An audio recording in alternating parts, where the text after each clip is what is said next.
अस्सलाम वालेकुम everyone, welcome to my channel.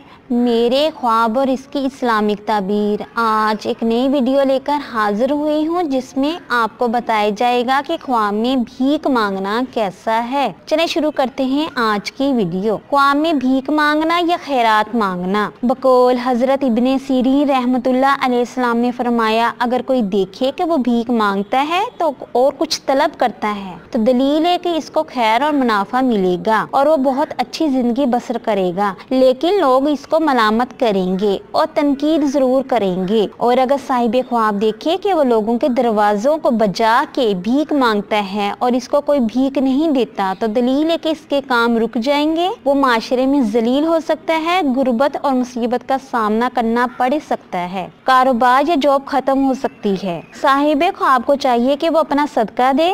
उम्मीद करती हूँ कि अल्लाह तबारक ताला आपका ख्वाब आपके हक में बेहतर करे और उम्मीद करती हूँ कि आपको ये वीडियो अच्छी लगी होगी तो इस वीडियो को लाइक शेयर एंड सब्सक्राइब करें। अगर कोई सवाल करना हो इस वीडियो के मुतालिक या किसी भी ख्वाब की कोई भी ताबीर मालूम करना चाहते हैं तो नीचे कमेंट्स में कर सकते हैं। Thanks for watching and supporting video. Allah Hafiz.